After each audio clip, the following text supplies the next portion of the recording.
Hello, my name is Joe Colletti, and I am a funeral service leader who's been affiliated with the Carmon Community Funeral Homes for the past 5 years. I'd like to speak to you today about non-denominational funeral services. These are funeral services for families that do not have a religious affiliation, denomination, or simply do not want to use the services of a minister, a priest, or a rabbi. Before I begin, let me express my deepest sympathy and condolences to you and your moment of loss. To lose someone in your life, especially those whom you loved, is difficult, even when the death is expected. As those who have been part of our lives pass on, we who are left behind are challenged to grieve their loss, and grieving is never easy. To begin, it's important to understand why we have funeral services, especially in light of the fact that your loved one may have specifically requested that you not have a wake or a funeral or some kind of burial service for them. It's important to know that funeral services are not for the deceased. They are for those who are left behind, to help them in their process of grief. In honoring the deceased with a funeral service, family and friends have the opportunity to say goodbye to the loved one, to publicly share stories and memories about the loved one, and to give consolation and support to one another in a time of loss. This is a very important part of the grieving process for everyone. As human beings, at a time like this, we need ritual and ceremony. Someone once said, "You have ritual when you don't know what else to do." And please understand that ceremony is not about ending things. It is about making good beginnings. The rituals of a funeral service give people a chance to express what is in their hearts and provide the opportunity to outwardly express the love and also the grief that is shared by all who are close to the one who has passed. It allows friends and co-workers to offer comfort and support to the family at a time of need. This is all part of the grieving process.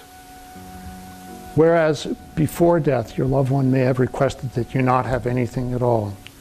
Please remember that the service is not for them, but it is for the benefit of everyone left behind. You can still honor such a request by keeping the service short and yet respectful. Within this context, let me now speak about the kinds of options you have in a non-denominational service. Because it is non-denominational, there are no limitations as to what you can do and what you can't do. Such services are much more than just a bunch of eulogies strung together. You have the freedom to choose what you have in the service, when you have it, and where you have it. Let me give you a couple of examples. In terms of what you can have rituals. One such ritual is called a service of light. Essentially, there is a candle, a large candle that is lit representing the life and love of the deceased. Then a second candle, a little smaller, is then lit by the surviving spouse, if there is one, representing the love between the deceased and the spouse. Then the children, grandchildren, and extended family come up, each lighting a votive light that is scattered around the candles to represent the extended life and love of the deceased. This is a very powerful symbol and truly a way to honor the deceased. All of the candles represent the love and the life of the deceased. After the funeral ceremony is over, the family can take the large candle home with them and bring it out on special occasions such as holidays and anniversaries, and light the candle in memory of the person who has passed on. Another ritual might be to have, before the service, all the grandchildren create pictures and drawings of a wonderful memory they have of the deceased. And as part of the ceremony, they then could bring those up and put them around the coffin or bring them to the front of the room as part of the funeral service itself. It gives the children and grandchildren an opportunity to express their grief and their love for their beloved. Of course, you can have eulogies by those who wish to say a few words in memory of the deceased. You can have readings that reflect and honor the life of the deceased.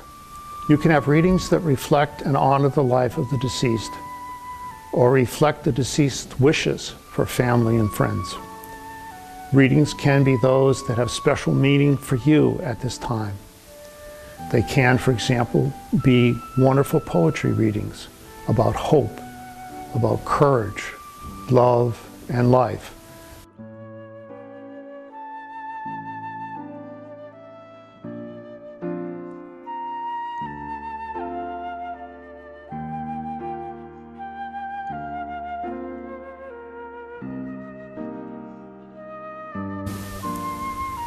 These reflections can also include readings of things that the deceased has written about his or her life.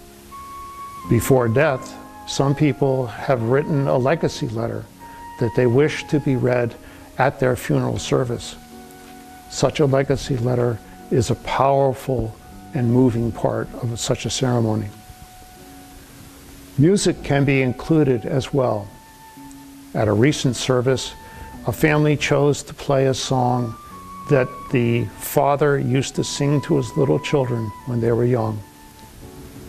Sometimes a member of the family can sing a song, or maybe perhaps play a musical instrument and play a melody that is appropriate for the moment. Your musical options are limitless. In addition to all of these, there are responsorial readings that give everyone present a chance to participate in the service. For example, a variation on the remembrance prayer can be very meaningful and reflective. In this case, the reader reads a series of phrases like, "At the rising and setting of the sun," and the gathered congregation would respond, "We remember him." And then the reader continues, "In the beauty of fall and in the promise of spring," and then the group responds, "And we will remember him," and so forth. So there's this back and forth that enables all who are present to participate in the service. Now, as I've mentioned, there are many options for music and art, but in addition, you can include video, you can have slide presentations, even objects that were significant to the deceased when they were living. The family of an avid biker recently used his motorcycle as a key theme of his funeral service. Because the service is non-denominational, it does not mean that you can't use any religious prayers or readings. You can use prayers like the Our Father, or readings from the scriptures like the Beatitudes, or from other religious writings, such as those from Rumi or Hafiz. You also have options as to where you have the service. It can be held at a funeral home in a chapel like this one. You can even have it in your own home.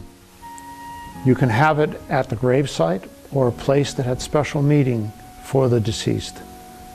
Obviously, you have choices around when you have the service, before or after the burial or cremation, or at the burial itself, or at some special time after the burial. With all of these options available to you, I need to highlight the environment in which you might be trying to create a service that truly honors your loved one. A death very often creates emotional reactions among the bereaved. Family accord and discord often gets magnified or amplified at a time of loss. Grief leads people to exaggerated behaviors, feelings, and emotions, and interactions. It's usually not a good time for sound decision making. I raise this issue because this is the environment in which you may be trying to create a funeral service for your loved one. For this reason, I strongly recommend that you use the services of your funeral director or a funeral service leader to assist you at this time.